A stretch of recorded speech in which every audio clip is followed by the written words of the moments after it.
And hello, everybody. Welcome to another edition of Riffs and Bodyslams, episode number 53. Yes, I'm your host, G-Mo, recording from the beautiful suburbs of Chicago, Illinois. And welcome to the Bay Area Strikes Back edition. As I will dig a little bit more in details on my trip to Milwaukee this past Tuesday to see Testament, Exodus, and Death Angel, thrash metal finest. I'll give you the review of the show, the set list, or whatnot. By the way, if you're a new listener, feel free to hit the subscribe button so you'll never miss an episode each and every week. Also, if you're a daily listener each and every week, I want to personally say thank you. I understand there's people across the globe. I've seen there's people from Germany, the UK, and of course right here in the United States of America. But hey, thank you for tuning in, no matter where you are, either across the globe or within the United States. Thank you. By the way, I want to do a quick shout out. If you're a daily listener, a loyal listener, I'd love to highlight your name on the podcast, free of charge. I'm not asking for nothing. All I'm asking you is to send in your name. But where can you send this name at? Well, I do have socials. Twitter, YouTube. Just type in Riffs and Bodyslams. Or send me an email at riffsandbodyslams@gmail.com. Feel free to hit me up on there.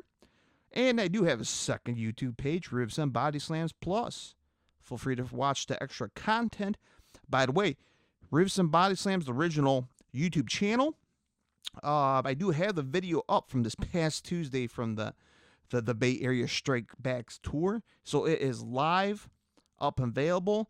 Positive comments, a lot of thumbs up. People enjoyed it. I mean, most of the comments on the video were from fans like myself that were at the show in attendance. So that's good positive view, good vibes. It was a hell of a show. But I will get a little bit more details about that show just a little momentarily.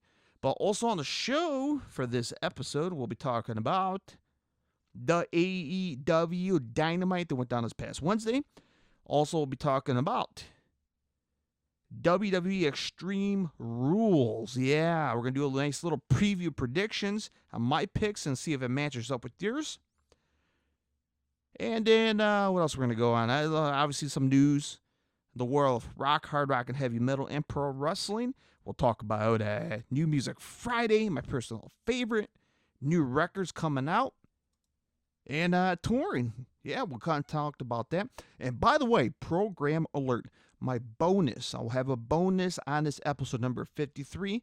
I promised last episode I'll talk about doing a nice tribute to Antonio Inoki. So I will put that on the bonus. I feel it should definitely deserve to be on its own platform / episode, so it kind of makes sense.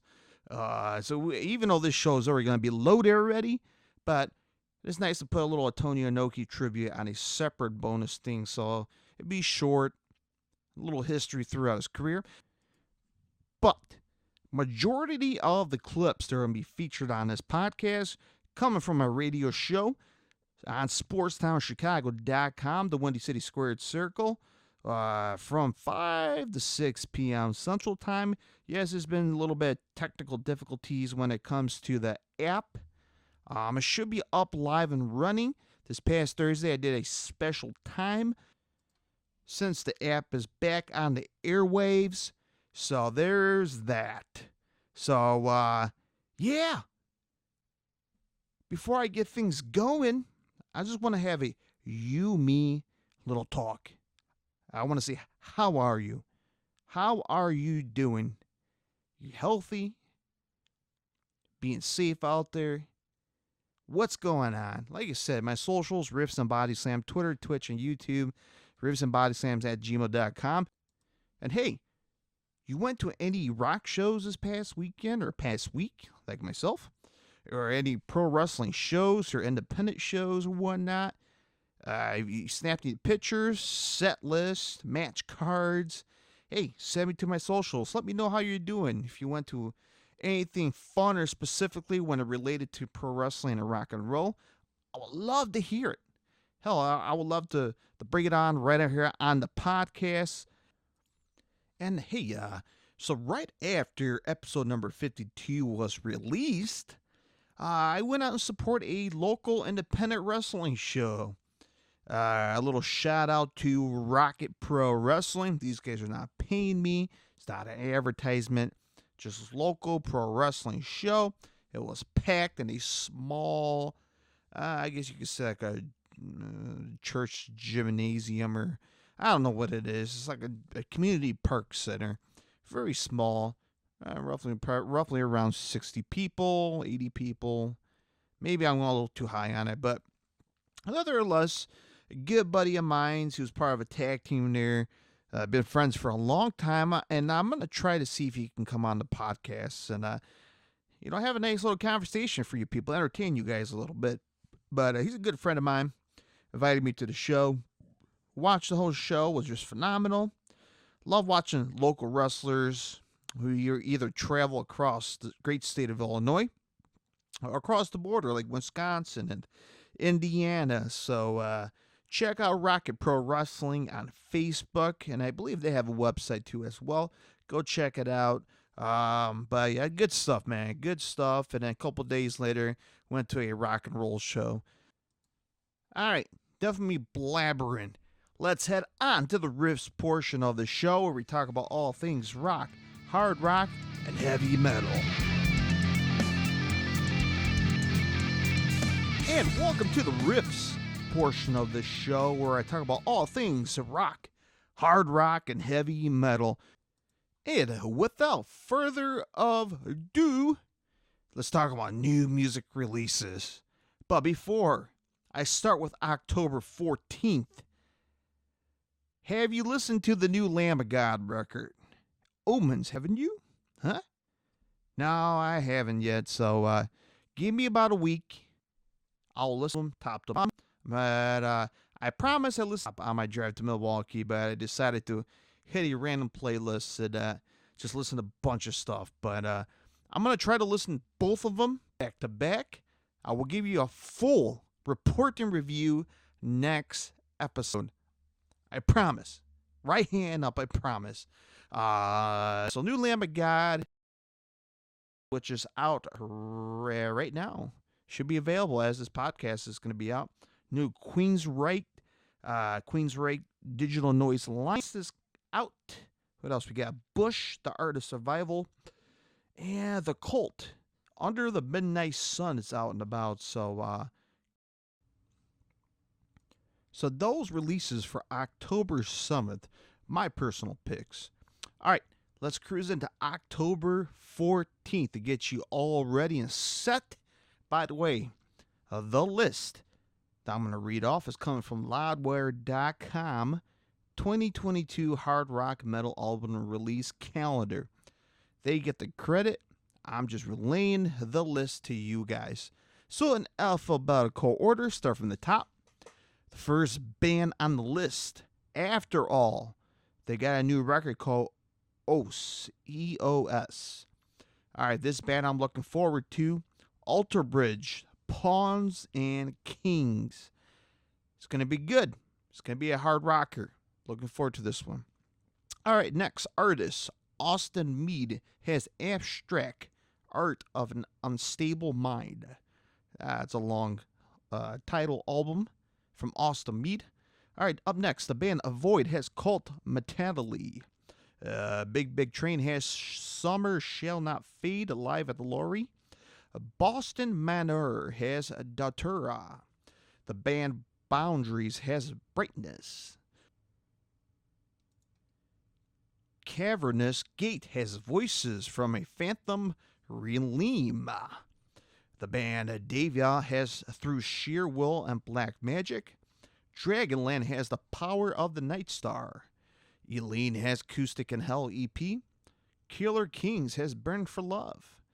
All right, the next two I'm looking for, actually the next three. Lacuna Coil has Kamalis XX. Lona Shore, man, I can't wait for this one. Lona Shore has Pain Remains. Nothing More has Spirits. Orthianti, remember that guitarist? She's just phenomenal. She was part of the Alice Cooper group before Nita Strauss came in and took her place, but she got a new record called Rock Candy. Perfect Plan has Brace for Impact. The band POD has When Angels and Serpent Dance re-release. The band Poppy got a new EP called Stagger. The Red Hot Chili Peppers has Return of the Dream Canteen. The band Ripped to Shreds has Jubian. Skid Row, yeah, these guys are still around. New singer. The Gang's All Here. Sleeping with Sirens has Complete Collapse. Storm Ruler has Scarred Rights and Black Magic. The band Trouble has a re-release. That's all that info they have.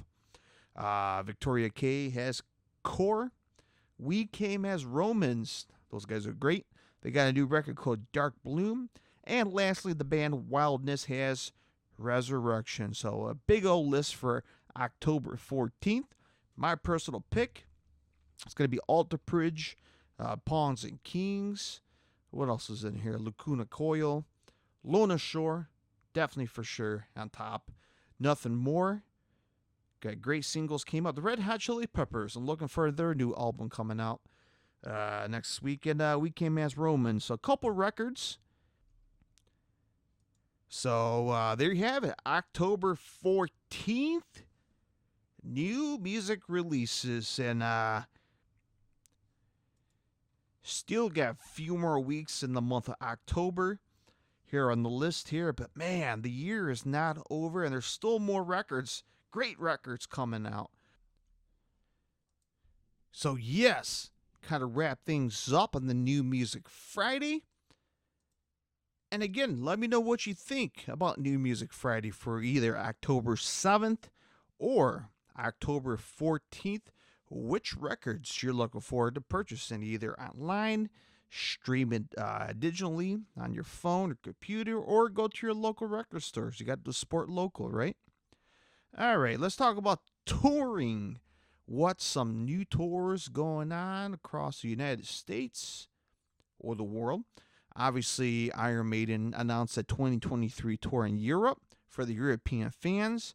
So get ready for Iron Maiden to up the irons in Europe. Right here in the United States, what else is going on? Well, Powerwolf announces their first ever North American shows in their career. How about that? Exclusive North American metal masses. So Powerwolf will be coming to New York at the Palladium Times Square, February 23rd, 2023, and in Montreal, Canada, February 24th and 2023. So 2 dates if you want to see Powerwolf in New York and Montreal, Canada. So last episode, I was talking about a rumor of the Misfits possibly playing a New Year's Eve show in Las Vegas. Well, it's no more a rumor. It's officially announced. The Misfits, the original lineup with original singer-songwriter Glenn Danzig, original bassist Jerry Only, Wolfgang von Frankenstein at guitar. December 31st at the Michelob Ultra Arena in Las Vegas. The original Misfits. And they're going to have Circle Jerks and Tiger Army as part of the opening act.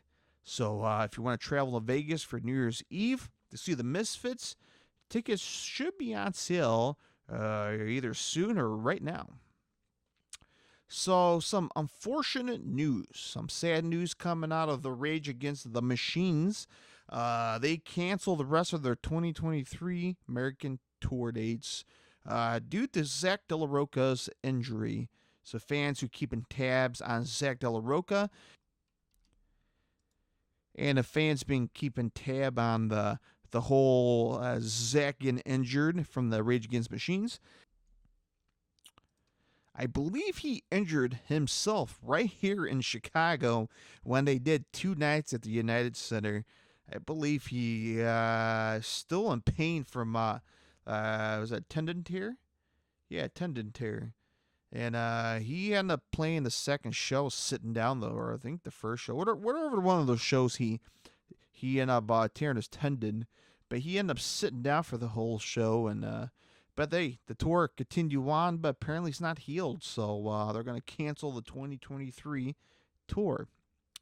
All right, the band The Obsessed announced their U.S. tour with a Mothership and Pentagram. Trek starts on November 2nd in Haddam, Connecticut, and then November 12th at Atlanta, Georgia. So check out the band The Obsessed with the U.S. tour with Mothership and Pentagram. So a very unique tour for this winter. A Day to Remember. They're going to be doing an acoustic theater tour. They're bringing with Wage War. Great band. My personal favorite, Wage War. I assume they're going to be acoustic as well. They're going to be doing a theater tour across the United States, starting in Nashville, Tennessee, November 29th, ends in St. Petersburg, Florida, December 18th. So Chicago, you're going to get the Chicago Theater December 12th. So check out the Day to Remember, the Reassemble Acoustic Theater Tour with Wage War. Also, another massive tour that was announced for 2023, The Muse. They announced a North American tour, and they have Evanescence as their opening act for 2023. So the treks kick off right here in Chicago at the United Center, February 25th, ends in Salt Lake City, Utah, April 20th. So check out The Muse with Evanescence on their Will of the People 2023 World Tour. All right, that wraps up the touring announcements. Let's talk about the news in rock and roll. So an interesting news was brought up, and I was quite surprised.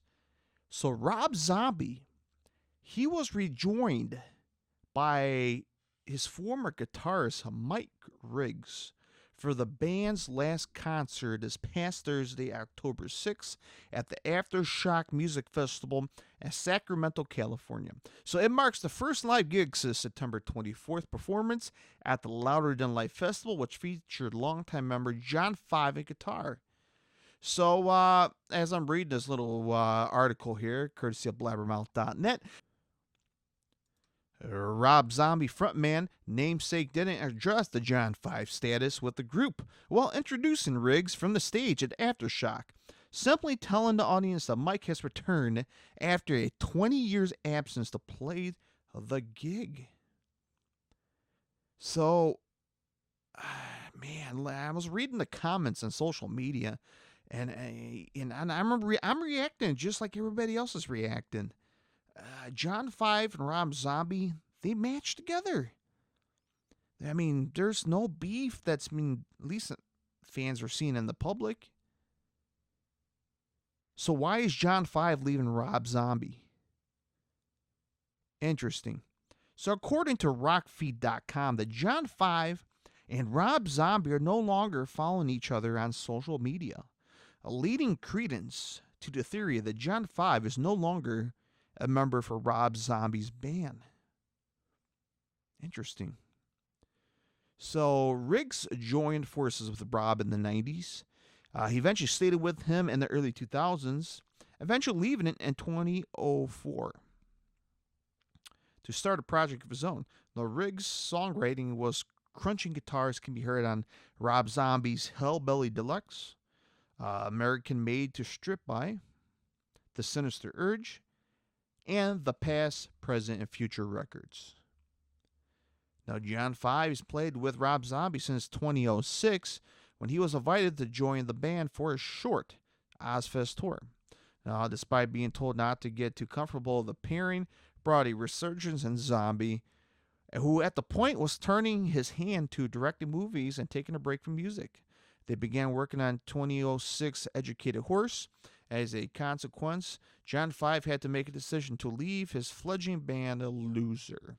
John Five had worked with Zombie the past 16 years, co-writing on all the albums since Educated Horse, composing the score for Rob Zombie's 2013 movie, The Lords of Salem. So, very interesting. Very, very interesting. John Five, he's just a phenomenal guitarist. One of the nicest guys in rock and roll. So, it's yet to see if Rob Zombie's planning on releasing some kind of press release stating that John Five is no longer in the band. Very heartbreaking news, folks. So we'll have to wait and see if John Five is planning on releasing any statement. Hopefully very, very soon. So here's the interesting story. King Diamond bought a Corvette with his first Metallica royalties. How about that? So obviously Metallica done, I think, a cover or two. I believe on Garage Days Inc. doing a Merciful Fate song. And look, Metallica, one of the major rock bands, metal bands on the planet. So, making that kind of money. And, look, King Diamond's got to be getting a good check in the mail. So, good for him.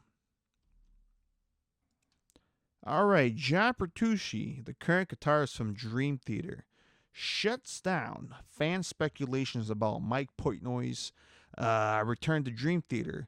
And I quote, he said, "I've been very vocal about this, as in stating that, look, Mike, who has been the former drummer of Dream Theater, he's been out of the band for a couple years.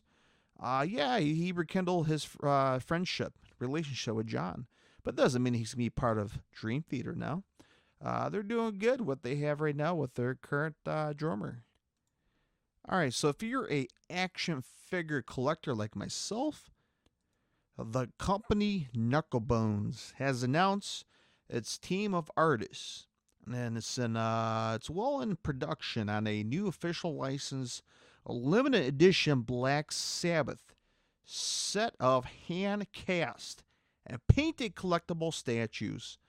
And this is based off the history of 1975, the sabotage era of the Black Sabbath. There's only going to be 3,000 each are created, making these highly collectible, and they're available to pre-order right now. So do not wait. Do not wait to get these Black Sabbath sabotage era collectible figurines. They're limited edition. Only 3,000s are only going to be made in the entire world. So good luck to you, and I hope you snap one. And if you do, send me a picture. I'll love to see it. Looking at the picture, it looks badass. By the way, my socials, Riffs and Bodyslams on Twitch, Twitter, YouTube, Riffs and Bodyslams at gmail.com. All right, Joey Ramone, music catalog sold for $10 million. Yes, $10 million to the Primary Wave Publishing. So look, a lot of these big rock stars are selling their catalog for big money, and he's not the only one. Remember back a couple months ago, The Offspring sold big money for the catalog? So good for them. All right. Judas Priest, their bass player Ian Hill, says the next album will be more intricate and more complicated than Firepower. And the whole reason behind that little statement from Ian Hill, he's pretty much stating that once the tour calms down and they get back in the studio and start working on it, and he believes it might come out in 2024. But again, it could possibly come out sooner, but they're just going to play it by ear and see how the schedule goes. All right, so good news in the Slipknot world for their new album, The End, so far. It has topped the official UK charts. It marks the band's third and number one in the country following 2001 Iowa and 2019 We Are Not Your Kind. So Slipknot's 7th LP beat out a reissue of George Michael's 1996 album Older, which came out at number 2, followed by The Snuts Burn the Empire at number 3. So that's in the headlines in the world of rock, hard rock, and heavy metal. Again, follow me on my Twitter page, Riffs and Bodyslams, so you'll never miss any major tours. All right, let's talk about the Bay Area Strikes Back Tour. Yes, went down this past Tuesday at the Rave Eagles Ballroom in Milwaukee, Wisconsin. It was a hell of a show. If you're a fan of thrash metal, go check out the tour. Check out the remaining dates either on the Testament, Exodus, or Death Angel website or their social media. Go catch it. Do not miss out on this tour because you never know when this tour will happen again. But nonetheless, did had a VIP to meet Exodus. So I was very, very excited. A little nervous. Obviously meeting my personal favorite guitar hero of mine, Gary Holt. Obviously, he's been in Exodus since the very beginning. Obviously, fans know, or not, that he taught Kirk Hammett to play guitar. And, yeah, he was a Slayer. Come on. He was the guitarist for Slayer. One of the big fours in thrash metal. So this past Tuesday, October 4th, left the house around 12 in the afternoon, got in the car, head on the expressway, went north, crossed the border into Wisconsin. As I approach to Milwaukee, I walk into a giant Miller Lite poster, or we call it billboard. And I know the Miller Lite factory is in downtown Milwaukee, along with the Museum of Harley Davidsons. If you're a big motorcycle fan, the museum is in downtown Milwaukee. So, I managed to get up the expressway. GPS telling me to make a left, make a right, make a left. And I am welcome to this neighborhood where the venue was located. And this neighborhood, if anybody who'd been to the Rave Eagles Ballroom in the past 30, 40 years, I mean, I'm not sure if it was even remotely what it is today. But man, it was shady. Straight up shady. I mean, boarded up windows, broken windows. And if anybody who traveled to East St. Louis know how scary it is down there. And I mean, it felt like the East St. Louis and Milwaukee, at least this part of the town. And this venue was like right in the middle of this shady neighborhood. And yeah, a middle-aged white guy wearing a battle vest and a Slayer t-shirt with driving a vehicle with the Illinois plate, not knowing where I'm at. And as I remind you, this was my first time going to Milwaukee. It was my first time going to this venue, so everything was fresh and new. Obviously, I gotta be aware of my surroundings, yada, yada, yada. So, kept my eyes peeled. And I kind of checked around my mirrors as I parked in the street and wait and see if there's any more fans were going to show up for the VIP. So VIP was 3 o'clock Central Time, of course. And I arrived at the venue around 2:30 p.m. Central Time. And I pulled into the parking, like small parking lot right in front of the venue. And apparently that small parking lot is meant for parking for the crew. Now, of course, the tour buses. And I don't know which band has the Liquid Death tour bus, but it's pretty badass. The artwork on it. Fans know the Liquid Death is a what you call it, smart water in a can, which you could purchase in store online, I believe. I know Live Nation sells exclusively, trying to get the word out, for any Live Nation venues, either amphitheaters or theaters. So some band, probably Exodus, were taking the Liquid Death tour bus across the country on this tour. So I pulled in the parking lot. They're like, no, get out of here. This is not parking for general missions. This is for band and crew. Go park in the street. Because the normal parking don't open till 4. My meet and greet's at 3 p.m. So go park in the street. So, of course, I got to park in front of the most shady apartments and buildings. And you can see down the street from the distance, they have the police camera with the flashing lights. Like, well, I feel safe.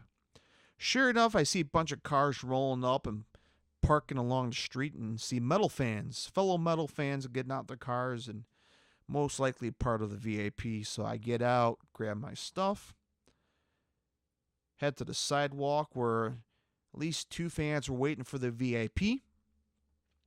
Eventually, that line grew. So the first band they had their meet and greet was Testament. So they were the first band. And Exodus was second. And Death Angel was the last band to have their meet and greet before doors open. So we're waiting outside. Now it's past 3 o'clock. Now it's 3:15. Now all the fans who were in the Testament VIP came out. And some who purchased the Exodus got back in line. The rest went out to their cars and put their merch and the autographed stuff to their cars. So sure enough, we're just waiting around for the roadie to come out and check us in for the VIP for Exodus. Sure enough, here come Testament cruising out the parking lot. And, hey guys, how's it going? It was Eric Peterson and Steve DiGiorgio and Chuck Billy. Just those 3. Just happened to walk out the parking lot and taking a cruise around the block to probably get some grub. And apparently either a stage manager or a tour manager was following the band as they just decided to take off. And I guess the Jeffrey Dahmer house was just not too far from the venue. I haven't watched the Netflix series at Jeffrey Dahmer yet, but the Ambassador Hotel is literally right across the street. My understanding of the history from Mr. Dahmer was in that building, and I guess his home was not too far from there. So it was a bunch of crew from the Testament side took a walk in another direction. So I assume they probably went to go visit the house, maybe. So the roadie came out, that was part of Exodus, came out and checked us in, make sure everybody matches up their name on the list. All right, we got everybody. Let's head inside. So we go inside the venue.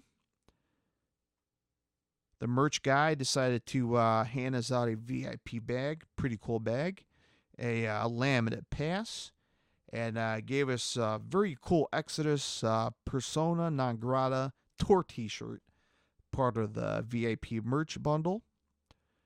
And he's like, hey, you know what? The band's on stage. They're doing a sound check. They're warming up. They'll give us a call when they're ready. So I'm open for merch, and so I feel free to pick anything you want. So they had t-shirts for $35. Obviously, the original t-shirt that I was going to buy came with my VIP package, so no need to purchase. And I bought a poster signed by the band. They had a skateboard deck. They had guitar picks. They had Zetro, the singer, iron patch for your vest. They had a bunch of stuff on there. So he was available to purchase. Death Angel and Testament weren't available to purchase. So I ended up purchasing their merch. When doors open, which right around $35 for t-shirts and same stuff, patches, guitar picks, yada, yada, yada. So everybody got the merch. The merch guy / roadie went out to the floor, checked in with the band, and he came back and said, "You're right, the band's ready. They're ready to meet you guys." So all the VIPs, including myself, went out to the floor. By the way, the venue has apparently 2 rooms. The Eagles Ballroom, again, a massive ballroom from the 20s. If you've been to the Aragon in Chicago, similar to it. And then they have that, which I believe is upstairs at this venue. The concert from this past Tuesday was at the Rave. It was like a smaller condensed venue, which was downstairs. So that's where the show was conducted this past Tuesday at the Rave portion of the show. So we went into the venue or the Rave room, and the band was on stage. They're up there. They came out. They're like, okay, well, let's do sound check. What song should we play? Somebody in our VIP group said, play Body Harvest. Zetro's like, the lead singer, he's like, hey guys, you remember how to play that song? Hell, I forgot. And Body Harvest came off of the Blood In and Blood Out album that came out 4, 5, or 6 years ago. So even the band forgot that song.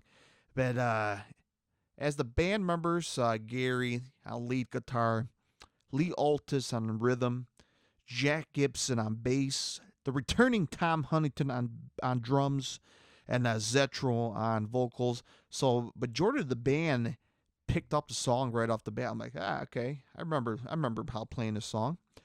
And Zetro, the singer, he's like, shit, what's the lyrics?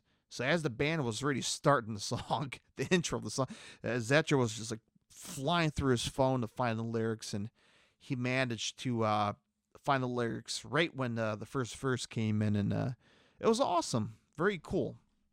So the band finished the song, got thumbs up from the sound guy, everything sounded good, and show ready for the night. So the band comes off stage, and the roadie tech guy said, all right, here they come. They're going to do photos, a group photo. Then they're going to do individual photos. Then they're going to do a meet and greet. They're going to give you some autographs. They're going to just hang out. So all the members came off the stage, came around, and they shook every single person's hand. Hey, man, how's it going? Glad to see you. Very nice, very professional. Once they shook everyone's hand, did a massive group photo, which is on their social media page. I'm there with, actually, I'm the only person wearing a vest. So you can check out the Exodus Facebook page, social media page. I'm featured in there. And, yeah, did a big old group photo. And then right after the group photo, they end up doing the individual person-to-person photo with the band. So I managed to get my own photo with Exodus and the boys. And speaking of my battle vest, all my patches were on the back. And all the guys seeing my Kiss Army patch, and they're like, dude, you got a Kiss patch. I'm like, yeah, man, I'm a huge Kiss fan here. So that was pretty cool. So right after the individual photos that everybody had, all the members got their Sharpies, went around and talked to everybody. Just hanged out, signed autographs. I gave them my VIP laminate, and everybody signed it. Talked to Zetro, and I enjoyed his YouTube videos, and talked to Gary, shook his hand, and said I'm a big fan of his, and a very cool moment to meet all the guys who are a big part of thrash metal. Very nice guys, very professional. These guys are great. And even Tom Huntington, the drummer, told him, dude's glad to see you back. Fans know he had cancer. Again, he is recovering and back on stage and kicking ass behind the drum set. And he's like, thanks, man. Thanks. Glad to be back. And cool dudes, man. Like I said, if you're going to go check out the tour, definitely worth the $100 to get the VIP. Like I said, you'll get merch. You'll meet the band. They'll shake everyone's hand. Just professional. Just because they're metal, they're crazy. They are playing just class act. Professionals. Top notch. Highly recommend it. All right, so did the meet and greet. VIP is officially closed. Everybody out. wait around, hang around outside till doors open for the show. And obviously, as we moved out, Death Angel was the last band to do the meet and greets. So I didn't have that. I had my Exodus meet and greet. So I leave the venue, put all my personal items, autograph items in my car, and got in line. Just got in line and waited till the doors opened. And this was my favorite part before the show, which is meeting the people, just talking to random people, strangers, fellow metalheads, especially since this is a more of a older generational tour, or group, I should say, from the 80s. So a lot of older people just talking about stories, that what they experienced back in the 80s and 90s. A lot of locals from Wisconsin and Milwaukee. So for myself, and then there was another couple that came from Chicago, drove up to Milwaukee for this show. So meeting a lot of locals and chatting with them and talking about stories. And I love this album, and oh man, I love that album, and I saw this band with this band, and I'm like, very cool. And it was very cool to speak with other fans about classic albums that I really don't talk to other people around me, either at work or at home. It's like, man, nobody really talk to unless I'm talking to you guys, which is on here on the podcast. But it's very cool to talk to other people in person. It's always a good time to meet different people, and hopefully we'll come across them in the near future. But man, it was a good time. And as I mentioned, it was a shady neighborhood, but like I say, when you have your fellow metalheads near you, you feel safe, you feel relaxed, and it felt great. And they had some street tacos going on outside the venue. They're playing Testament to get you riled up. But yeah, doors open at 6 p.m. Central Time, and I look at my watch, it's 5 o'clock, and like I said, chatting with all these fellow metalheads made the time go by fast. And right around 5:50 p.m., anyone who purchased a VIP for all three bands were allowed to go in the venue first. So 10 minutes prior before door, which is very cool. Not a lot of venues do that unless you're paying extra to go into the venues early, like Live Nation, which is waste of money. My personal opinion. I bought many early passes to skip the line for Live Nation, and they let the general public go in first. So I stopped doing that. But props to the Rave Eagles Ballroom for letting the VIPs come in 10 minutes early. Went inside, bought some Testament merch, mainly a t-shirt, got myself a beer, and went straight to the rail, front and center. And man, I got lucky to see my favorite three thrash metal bands front row. Great spot. Like I said, watch my video, Riffs and Bodyslams, on YouTube. You can watch the whole video from three bands from the front row. So within the 30 minutes or so when the show started, fans were filing inside of the building. And the first band to kick off the show, Death Angel. So they play 8 songs total. So they kicked off the show with the classic, the Ultra Violence, Mistress of Pain. The Ultra Violence. Come on, that song was on the Carl's Jr. commercial. The hamburger chain, Carl's Jr. Yeah, the Ultra Violence was played on her. It's pretty badass. They kicked off the show with that.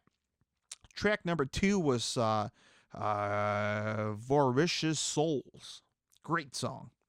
Number 3, Seamlessly Endless Time.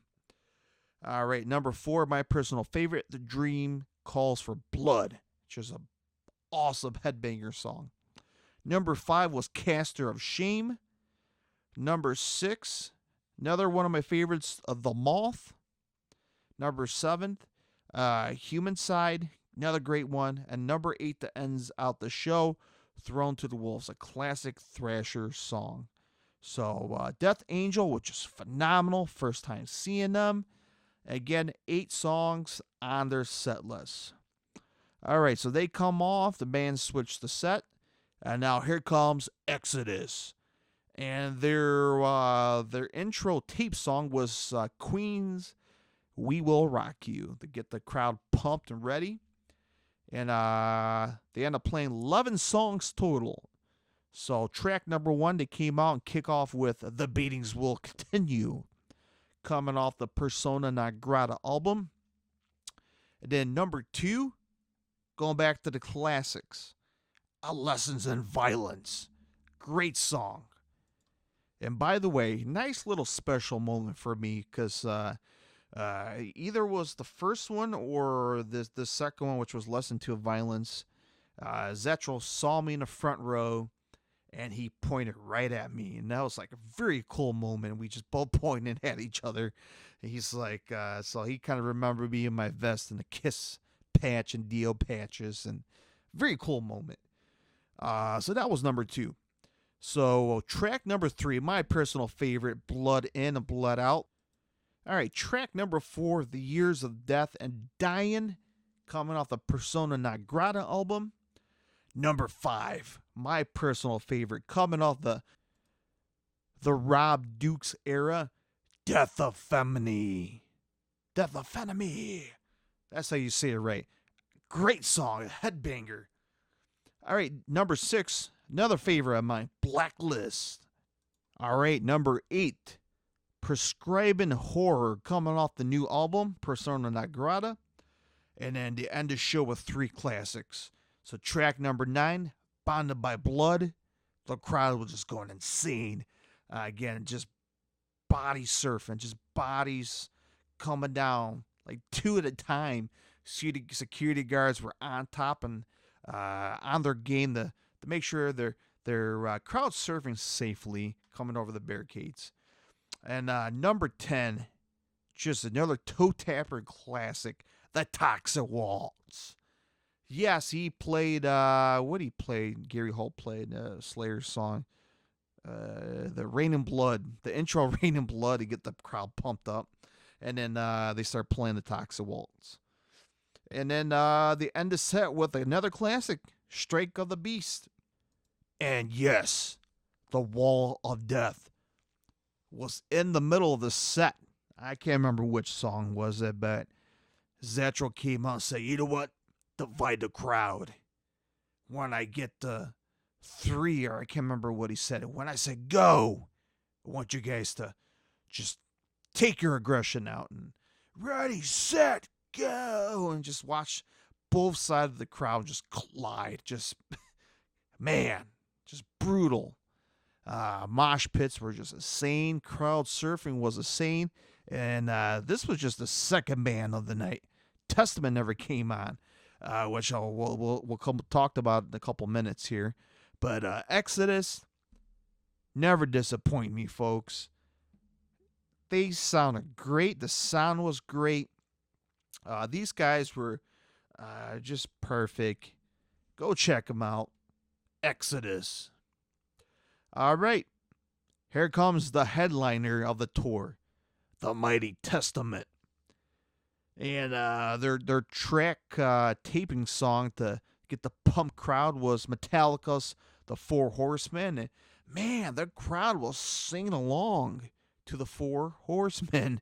And the crowd was just smoking red hot right now, man. The crowd was popping. Well, eventually the Metallica's Four Horsemen transferred into the Catacombs intro tape. And out comes the smoke and the mist. And here comes Testament. And here comes Chuck Billy, the lead singer of Testament. Alex Skolnick on lead guitar. Eric Peterson on rhythm guitar. Steve DiGiorgio on bass. And the godfather of double bass on drums, Dave Lombardo. Yes, fans know Dave Lombardo from Slayer. He played, good 95% of all Slayer records. And yeah, he's the godfather of double bass. Go check it on YouTube and you'll understand why he's the godfather of bass. Phenomenal drummer. I'm happy to see Dave Lombardo in Testament.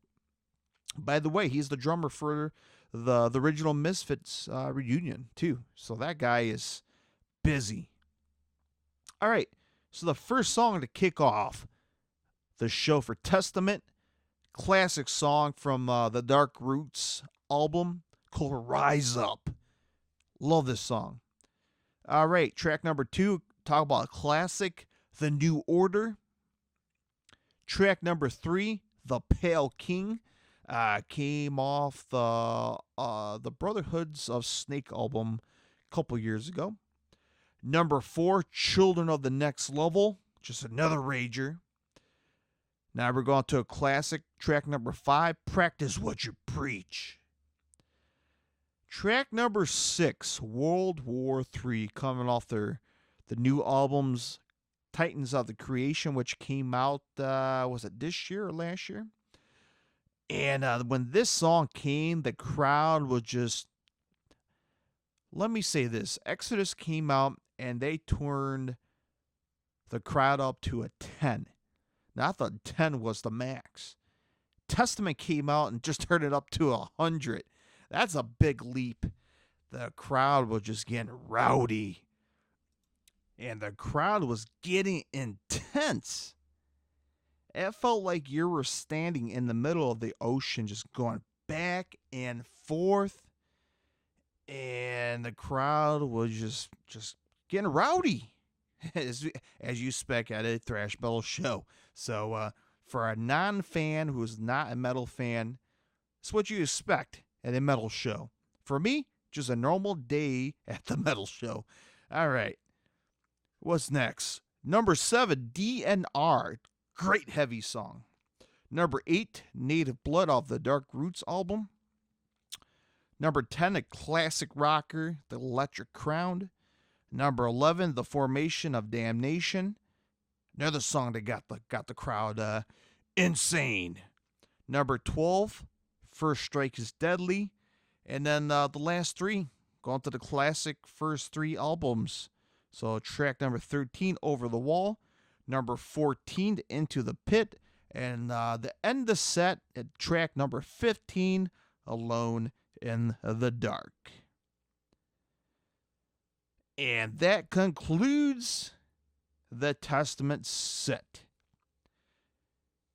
And the band came out, gave the final bow through guitar picks, and Dave Lombardo threw his drumsticks at the crowd, and that's it.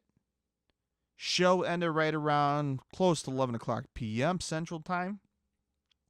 Went out to my car and made it home roughly around 1:30 a.m. So I feared I was going to be home around 2 to 3 o'clock in the morning, but I got home right around 1:30. So not too bad. Not too shabby. All right. So that's it. Gave the set list.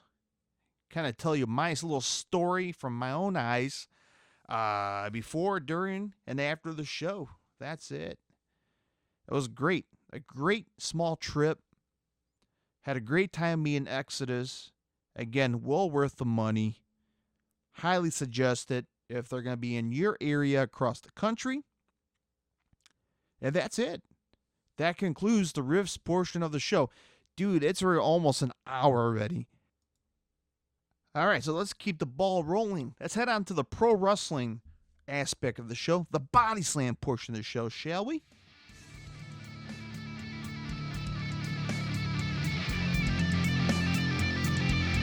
All right, welcome to the Body Slam portion of the show where I talk about all things pro wrestling news, results, and previews.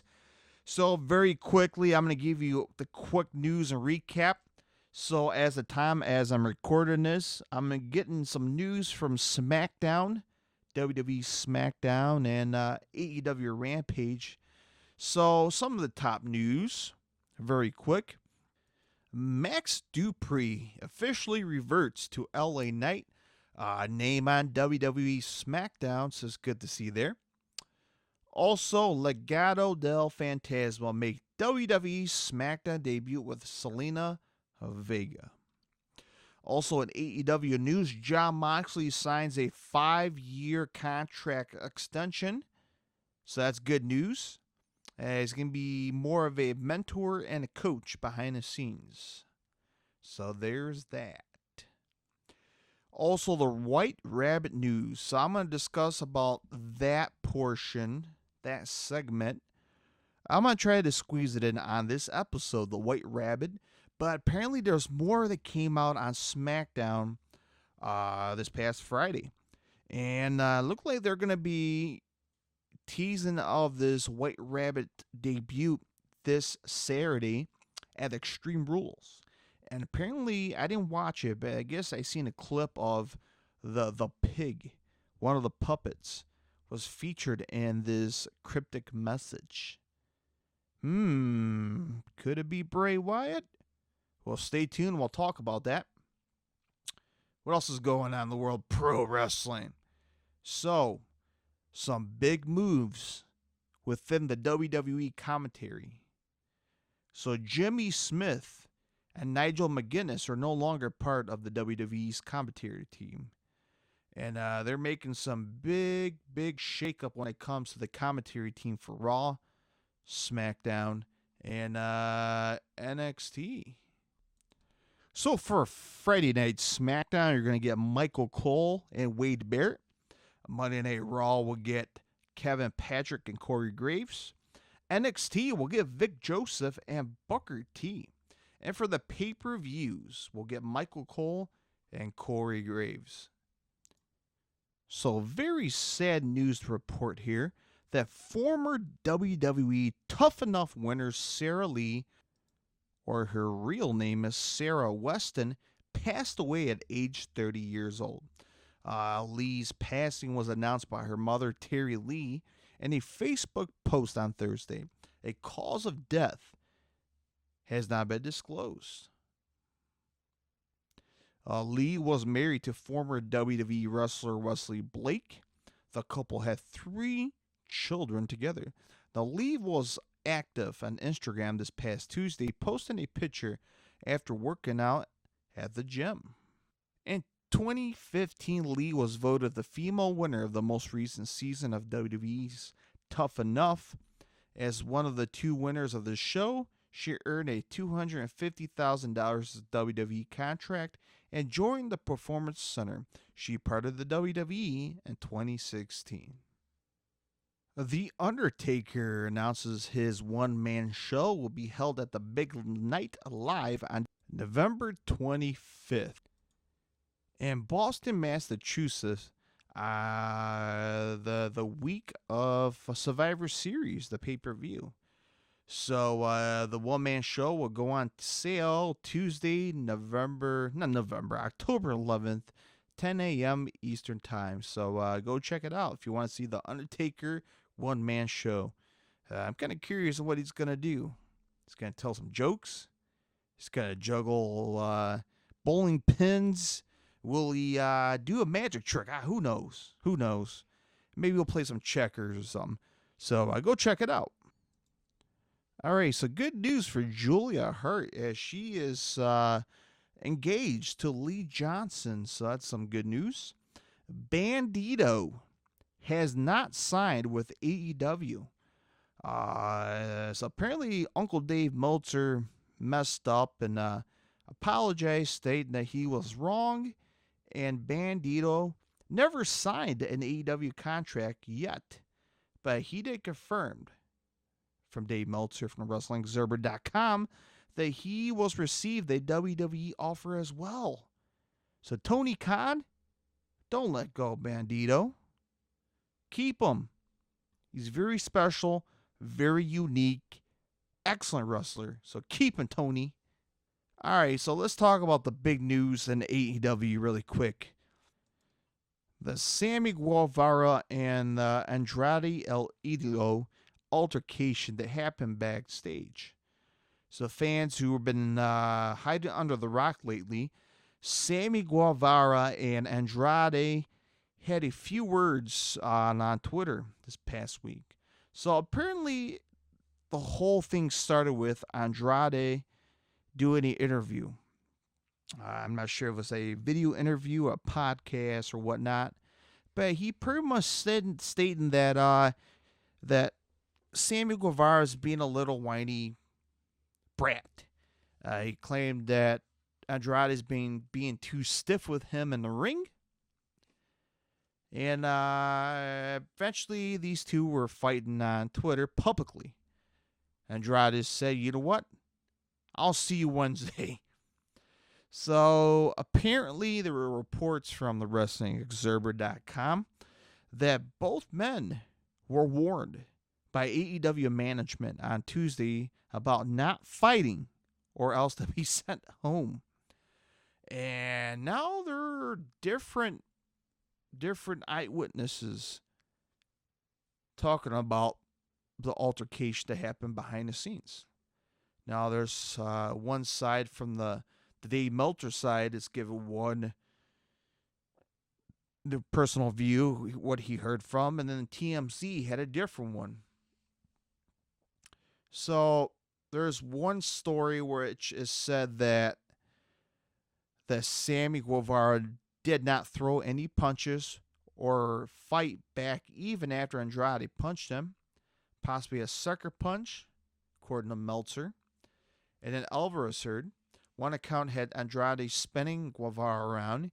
Guevara then pushed him, and Andrade punched him. Meltzer also said he heard Andrade was waiting in the hallway for Guevara and got 2 punches in before he was broken up. He noted that despite the punches, Guevara didn't have any marks on him for his main event match for AEW Dynamite. Now, the original report from TMZ, both Meltzer and Alvarez noted that Guevara threw the first punch and indeed fought Guevara. He wouldn't have worked with the main event in Chris Jericho against Daniel Garcia and Bryan Danielson. So Andrade was sent home, but there were no words on AEW plans. And look, fans know that Andrade has been rumored about wanting going back to the WWE. Is this altercations behind the scenes where, hey, I don't like being here. I'm going to go punch somebody. Maybe I'll get fired and go back to the WWE. Nah, it's not going to work that way, buddy. Tony Khan said he's not letting anybody go. So there's going to be some legal repercussions. And that being said, if CM Punk sees this and the guy gets fired, there's definitely going to be some legal issues. And if the Andrade and Sam Guevara, there's no repercussions. Hey, we warned you not to go punch this person, but go ahead and punch him, but we're going to send you home regardless. CM Punk punched the Young Bucks or Kenny Omega, whoever, somebody off the Elite, being sent home not only because of his injury, but potentially get fired. Andrade has been warned, and Sammy as well. Whoever punched who was being sent home, which was Andrade, and that's it. Either suspended without pay, or he's going to sit home being paid till the end of his contract. Who knows? So that's what's going on in the world of AEW behind the scenes with Andrade and Sammy Guevara. So, let's talk about All Elite Wrestling Dynamite. We'll give you the recap and review from this past Wednesday. After that, I will give you more pro wrestling news, very quick news. Then we'll talk about WWE's Extreme Rules, give you a nice little predictions and preview.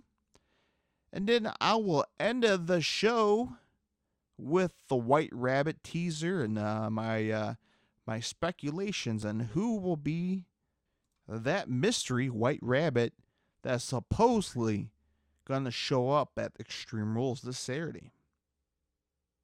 So without further ado, let's talk about All Elite Wrestling Dynamite from this past Wednesday. Right now. 3 years of All Elite Wrestling Dynamite. It's hard to believe. 3 years, listeners. Listeners, let me know what's your favorite moments in the past 3 years of All Elite Wrestling. Again, on my socials, Guillermo1991. So yes, All Elite Wrestling Dynamite, live on TBS from the Entertainment and Sports Arena in Washington, D.C. And the show kicks off with one of the greatest heels in AEW. MJF versus Wheeler Yuta. And the two young guys square off in the ring. And what a pro wrestling match to kick off the show. Fans were chanting, "Fight forever." Oh, yeah, fans were going bananas. You can't blame that. Very smart. Oh, come on. Oh, wait, Wheeler Yuta! Diving splash! No! And he went 3/4 across the ring, Yuta did. A tremendous leap. Incredible by sprint. Wheeler Yuta. Let's take another look here. The explosivity in the legs and lower back and quads, glutes. Yeah, you Right saw there. from that first camera angle on the replay, MJF was well across the hypotenuse of the ring. The fans here appreciating the effort by both men as now Wheeler Yuta, the hammer and anvil elbows. We're getting deep waters here in this match. And MJF, man, he might be out right here. Yeah, look how the head of MJF is just rocking back and forth. Now Wheeler. Yeah, so that clip courtesy of AllEliteWrestling.com. What a match. And the highlight in this match alone was both men. Again, close counters when it comes to the count roll-ups. So 1, 2, and then Wheeler Yuta will do another roll-up on MJF. 1, 2, and reverse. And next thing you know, MJF wants to do the tombstone pile driver on Wheeler Yuta, and then he reverses and do the tombstone pile. Just insane. What a pro wrestling match to kick off All Elite Wrestling. But the winner of this match is MJF. Maxwell Jacob Friedman walked away with his hand up in the air for victory. Great match to kick off the show. All right, next match. Jay Lethal versus Darby Allin. Jay Lethal, a veteran in the world pro wrestling, dated back to the early 2000s, and Darby has been in the business for a couple years, I should say, and both men went at it. There was a point in the match where Darby tried to avoid a strike from Jay Lethal. And eventually, that turned into Jay Lethal, kicks him instead, and sends Allin to the corner. I mean, Darby Allin went right. He went flying. As the match got closer to the end, Darby Allin brought out a beautiful Hurricanrana for the two, but Darby ends up rolling him up through in the Last Supper. 1, 2, 3, and the win. And the winner of the match, Darby Allin. So great match to follow up the first match of the night. All right, listeners. Now is big time fight here, folks. Listeners, let me know what you think about this match alone. Two bulls locked up. Two big jacked muscle guys. The TNT champion, the Machine, Brian Cage versus Mr. Mayhem, Wardlow. I should say he is the champion. Brian Cage is coming after the champion in this match. And this match was top notch here, folks. Listeners, let me know about you. What you think about this match? Again, both guys are roughly around 280 pounds. Pure muscle. Again, Wardlow wants a challenge. Not a jobber. Not somebody who's shorter and thinner than him. He wants someone that's equal par to him. And there was a point in the match where it was either Brian Cage was outside the ropes on the apron. Wardlow was on the turnbuckle. He did a suplex by picking him up. 280 pounds of muscles, which was just freakish. Phenomenal. Again, Wardlow is very athletic when it comes to his size and the muscles he has. Just phenomenal athlete. Both men put on a great match together. Here's this fine clip, courtesy of AllEliteWrestling.com. Wardlow, the got it. third movement, the powerbomb, simply and down. God. A fourth. Wardlow covers and wins. Wow. The winner of this match, and still TNT champion, Wardlow. Maybe with Brian Cage, if it wasn't the winner, would he exemplify the code of honor? I guess you got your answer, buddy. There's no honor here. No honor among the embassy. Just a 4-on-2 assault. Samoa Joe tried to help out his guy Wardlow after a battle.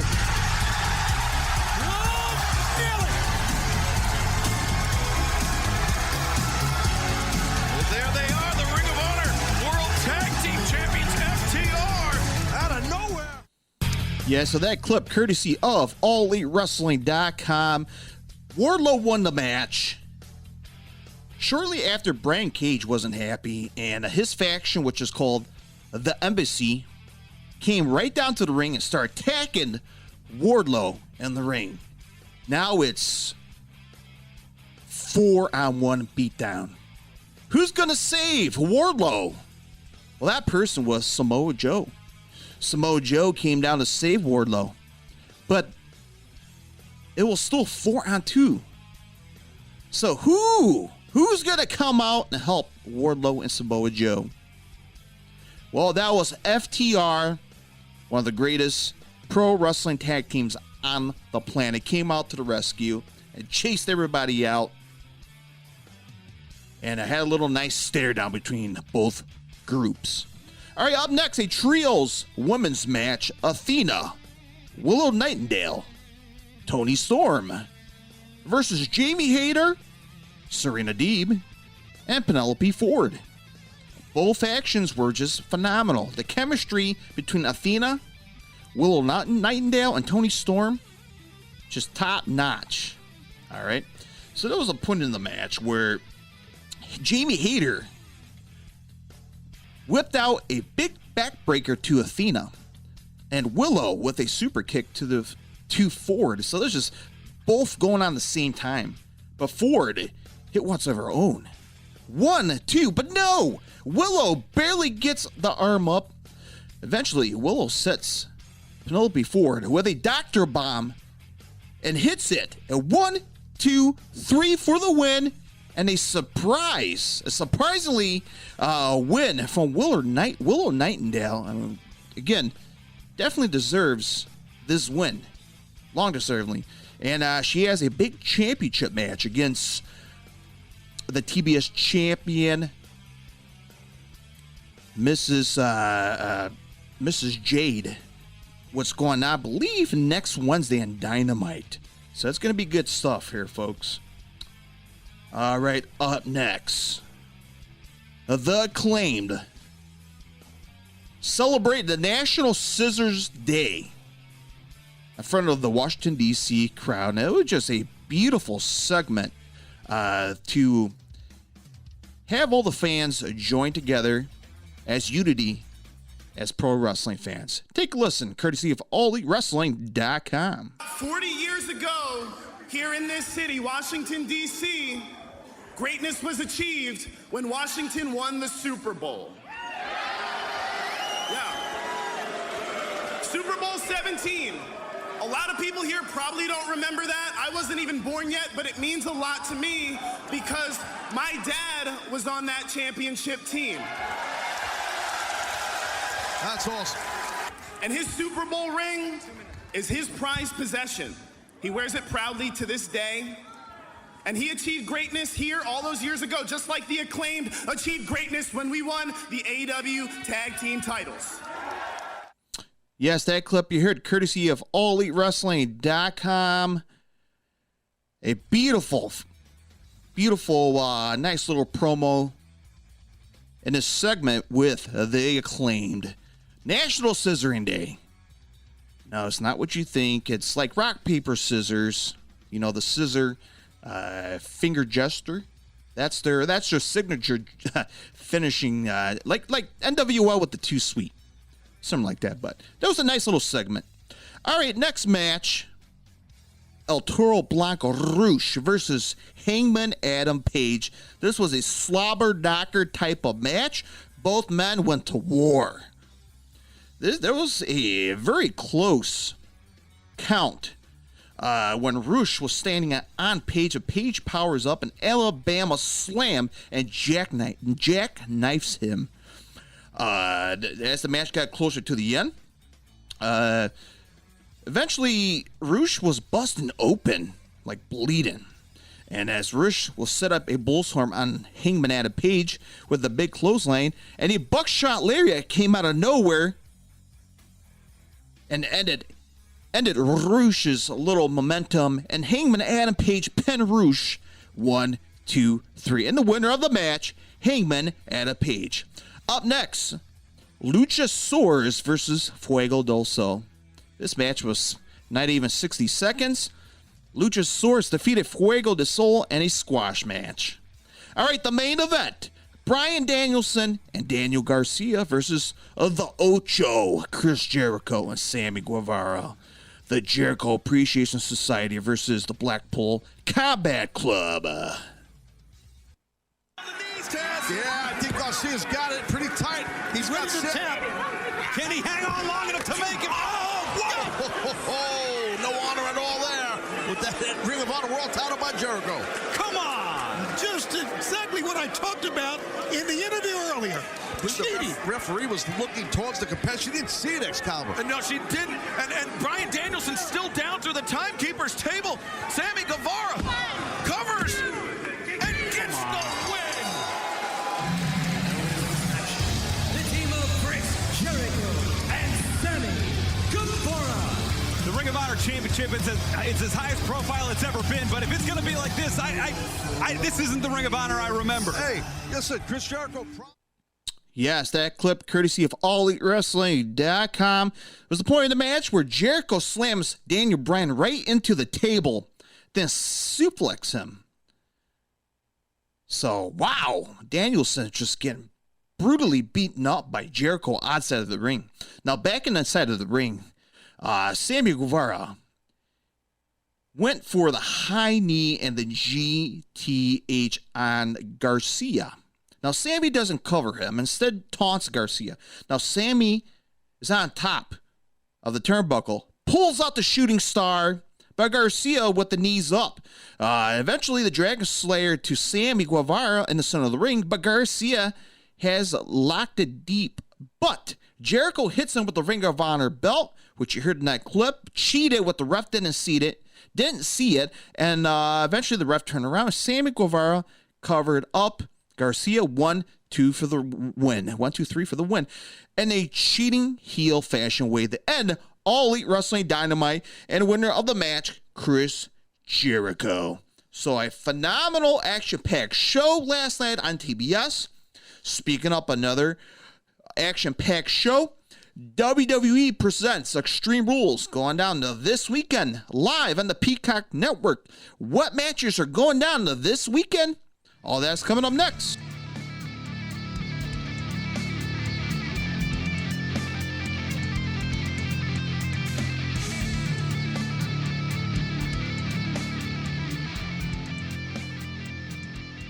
Sammy Guevara, Andrade El Idolo warned by AEW about not fighting. Altercation details emerge.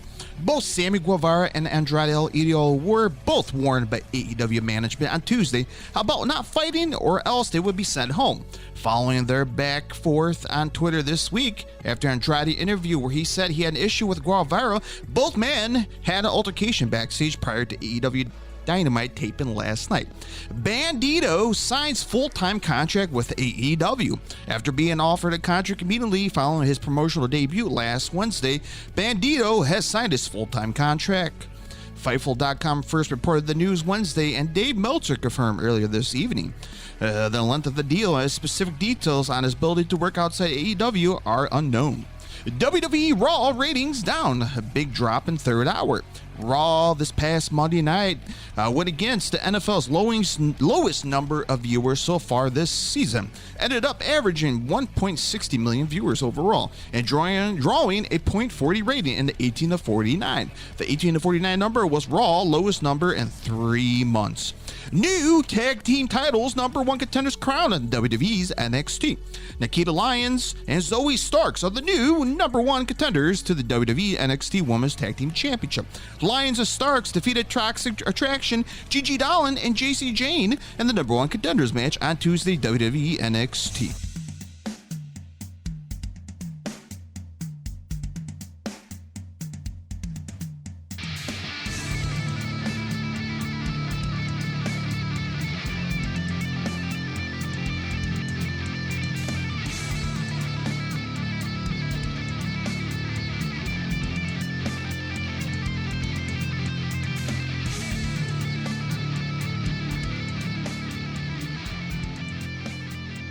Edge, he's ready to go to war. Will face a Finn Balor in the I Quit match. That's going down this Saturday live on the Peacock Network, which you can purchase for a limited time for $1.99. Can't beat that. That will be live on this Saturday. Where is it happening at? If you want to see it in person, will be happening at the Wells Fargo Center in Philadelphia, Pennsylvania, this Saturday, October 8th. And it's a stacked premium live pay-per-view. Or if you purchase for $1.99 on Peacock, it could be considered as a premium live event. So, there's going to be 6 matches on a card. Again, listeners, let me know on my socials what matches you're looking forward to this Saturday on WWE Extreme Rule. Let's talk about match number 1, a women's match. And it's not a normal women's match, it's a Extreme Rules match.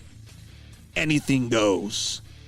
Any weapons, chairs, tables, barbed wire, if they get that extreme. Liv Morgan, the current WWE SmackDown champion, versus the baddest woman in WWE, Ronda Rousey. A rematch for the title that she lost back in either SummerSlam or WrestleMania, most likely SummerSlam. And will this be the time for Ronda Rousey to get the title back on her waist? Listeners, do you believe Ronda Rousey will become the new WWE SmackDown champion? Or could Liv Morgan retain the title? Could she? Now, my personal takes. Want to see Ronda Rousey win that title. Why? Because she's the baddest woman in the WWE locker room. Yes, she is the baddest. With the MMA background and her techniques in the mixed martial arts, obviously in UFC, she's going to use those techniques. And this time, she will make sure there's no loophole when it comes to losing the title like she has in the past. She's going to win it. She's going to walk out as the new WWE SmackDown champion. That's my pick for this match. All right, up next, match number 2. Matt Riddle versus Seth Rollins in a fight pit match. It's going to be interesting. And a special guest referee, a legendary fighter, Daniel Cormier. Yes, he will be the special guest referee. He also said in a press release to the WWE.com that he's going to treat this match fair and square right down the middle. It's going to be a slobber knocker type of match here, folks, between both men. This rivalry between both men, they hated each other. Matt Riddle has been wanting to get his hands on Seth Rollins each and every Monday Night Raw, each week. Now here's his chance to go after him. But this is, like, as I mentioned, not a normal match. This is a fight pit match. It's going to be old school fight. It's going to be a mano-a-mano type of match. But, listeners, I'm going to ask you, who's going to win this fight pit match? Personal opinion, I'm going to go for Mr. Bro himself, Matt Riddle, to defeat Seth Rollins. After being cheated out in the past and interference throughout Matt Riddle's matches throughout the weeks and months, time to settle the score with Seth Rollins. And Matt Riddle will defeat him with this, again, MMA background, mixed martial arts. He had all that training in the past prior to his pro wrestling career. So Matt Riddle's going to use those skills to defeat Seth Rollins.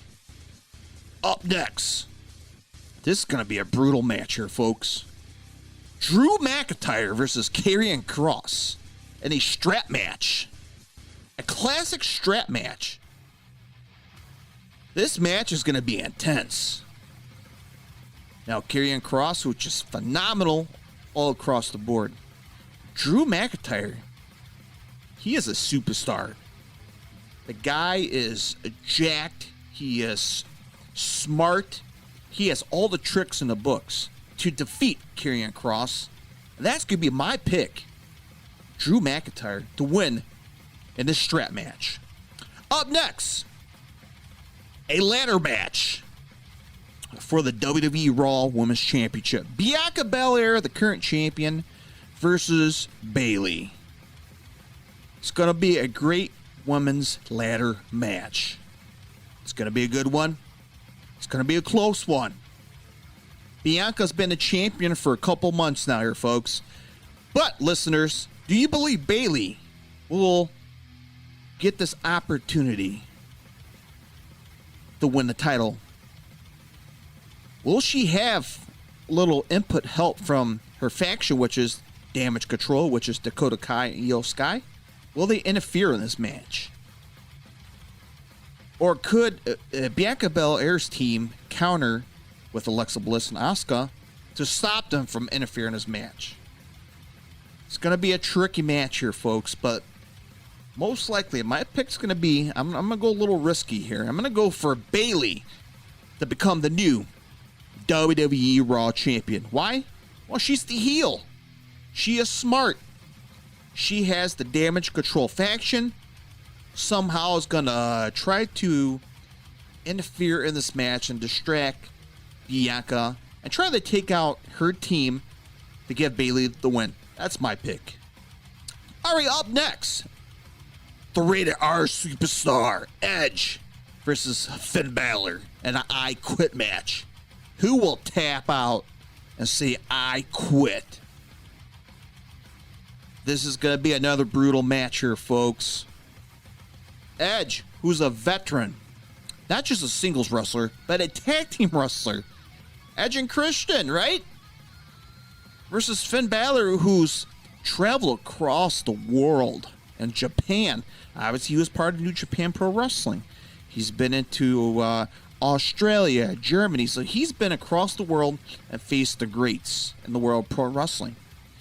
So with these techniques between both men, different generation when it comes to pro wrestling. Edge came out the 90s and Finn Balor started in the mid-2000s. It's going to be a close one. But my pick's going to be Edge. Why? Because he wants his vengeance. With the veteran skills he has, guy, he is smart. His wrestling techniques are top-notch and up to par, far advanced than Finn Balor. That's the reason why, and that's my pick. Edge is going to make Finn Balor tap, I quit. All right, match number 6, the final match. A 6-man tag team match.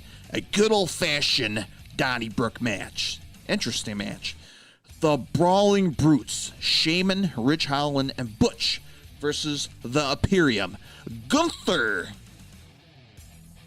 Ludwig Kaiser, and Giovanni Vinci. It's going to be a great 6-man tag team match between both teams. Again, my pick's going to be the Brawling Brutes. These gentlemen has the veteran experience. They are smart. Sheamus been in the WWE for a couple years. Ridge Holland, Butch is very impressive from NXT, so he is a very smart guy as well. Very impressive in the ring. And with those knowledges between those three men, the Brawling Brutes will become the winners in this good old-fashioned Donnybrook match. So listeners, let me know what you think. What match you're looking forward to watching this Saturday on the Peacock streaming service. WWE presents Extreme Rules.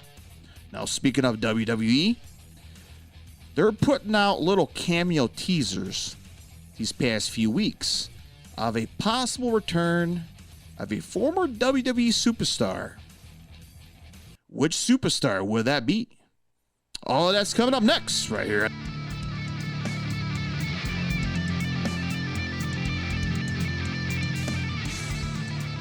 Or update.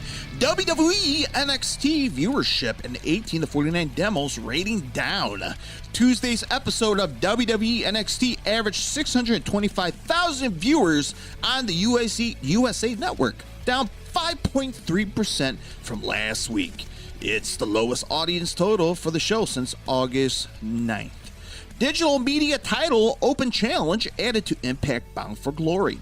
The Impact Digital Media Championship will be on the line at next Friday's Bound for Glory. The challenger won't be known until that night. After defending the title this past Thursday on Impact on Access TV against Crazy Steve, title holder Brian Myers said he wanted more competition and confidently offered up an open challenge. The match will take place on the pre-show. There were new debuts at WWE main event taping.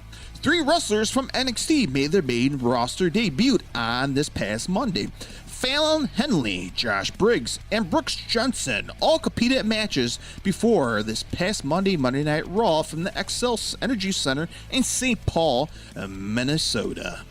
3 matches official for AEW Dynamite Canada debut. 3 matches have been announced for next week's AEW Dynamite debut in Toronto, Ontario, Canada. It was confirmed this week that Chris Jericho will defend the Ring of Honor World Champion against Bryan Danielson along with Jungle Boy versus Luchasaurus.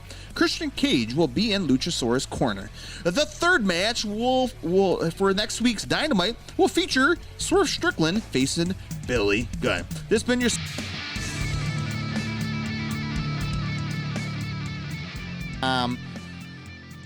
WWE has been doing teasers each and every week on Monday Night Raw on the USA Network and the WWE SmackDown on Fox Television. And they've been inserting these cryptic, we call it QR codes, each and every week on their television shows. Now, when listeners are scanning these codes, it gives them a link. They open up the link, and they'll get like a cryptic message, random images.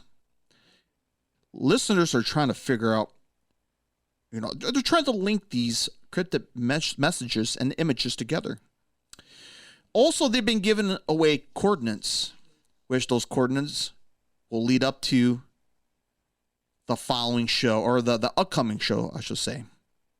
So, for example, if they put a QR code on a Friday Night SmackDown, they'll put a coordinate numbers on the screen that will lead to the destination for Monday Night Raw. So, very, very smart. The WWE is trying to get the viewership up in each and every show to unveil this secret surprise that they're holding back. So, the Wrestling Observer has pointed out that they're trying to figure out if Bray Wyatt, who was released from WWE back in 2021, is making his return back. Now, listeners, let me know what you think about this topic. Listeners are the fans, pro wrestling fans, are trying to figure out who's this mystery WWE superstar that's coming back, or could be current too. Now, it's been reported from the Figure4Wrestling.com, the Wrestling Observer, that Triple H is trying to keep this quiet much as he can. Don't let the cat out of the bag. Very little people know about this within the company. And they're doing a great job. Great job keeping this a secret. And speculations are going around that Bray Wyatt could come back. Why? Why could he come back? Well, Bray Wyatt, as I mentioned, was released in 2021. With AEW on the horizon, which quite surprisingly, AEW never picked up Bray Wyatt. But could Bray be loyal and will never ever, just like Braun Strowman, never work for another wrestling company unless it's WWE? Also, under the Vince McMahon regime last year, it was pitched around about bringing the Bray Wyatt's firefight family, which is the puppets he had back in the 2021 storyline. And it sounded like the idea was pitched as bringing these characters to real life. Obviously, there's been posts around social media stating that Braun Strowman could be the pig. Dexter Lumis could be Mercy the Buzzard. Karrion Kross could be the rabbit.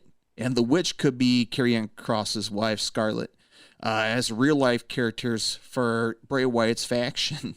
So, listeners, let me know what you think about this, because this is very, very interesting. Now, Dave Meltzer from the WrestlingObserver.com also reported and stated he thinks it's not Bray Wyatt. Dave Meltzer thinks it's Malachi Black.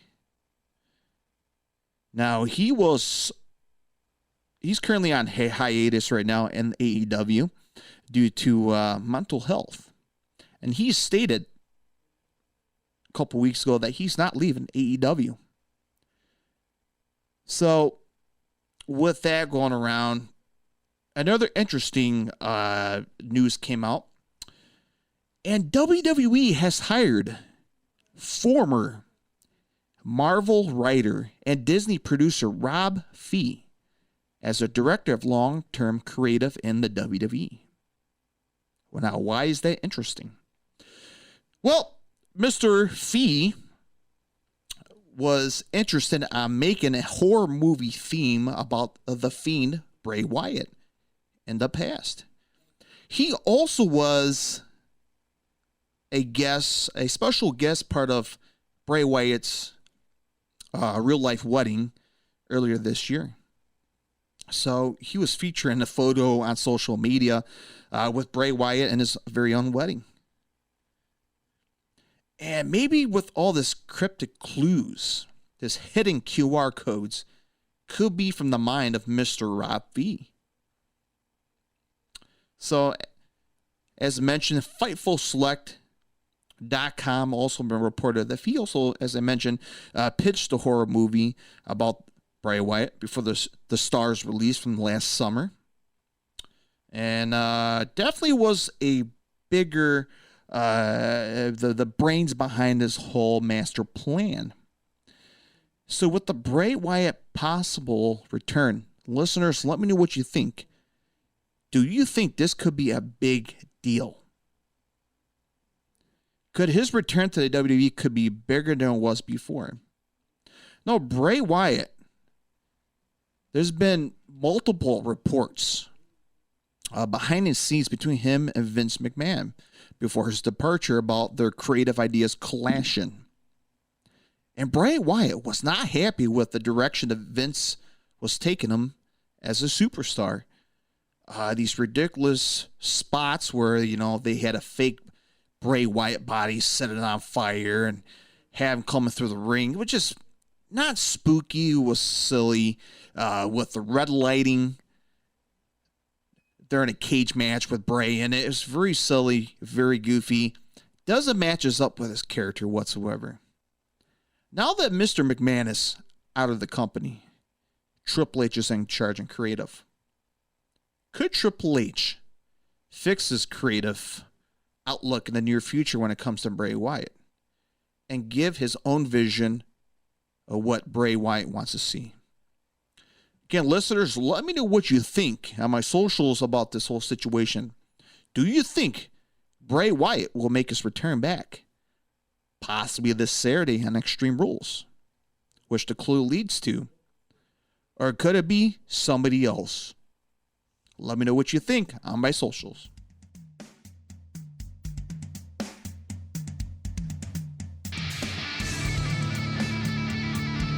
All right, so this was a very loaded, long episode. And if you made it this far, thank you. Thank you again for taking a stab and listening to this fine podcast. Again, hit the subscribe button if you're a new listener, so you'll never miss an episode each and every week. And again, if you're a daily listener, each and every week, send me your name, just a first name, where you're from, location, and I'll love to highlight your name on the podcast to thank you. Free of charge, don't want nothing. Just my gratitude and thanks to you for being a daily loyal listener. All right, so as I mentioned, my bonus episode will be about the tribute of the great Antonio Inoki, so stay tuned for that coming up. Like I said, check out my socials, Twitter, Twitch, and YouTube, Riffs and Bodyslams. The Bay Strikes Back video is up and live. Check it out. Check out my second YouTube page, Riffs and Bodyslam Plus, and riffsandbodyslams@gmail.com. Some of your thoughts, concerns, recommendations, whatever it is. Love to have a chat with you. All right, that wraps up this long show. Have an awesome weekend / work week. And I'll talk to you guys next episode, which is 54. All right. Bye-bye, everybody.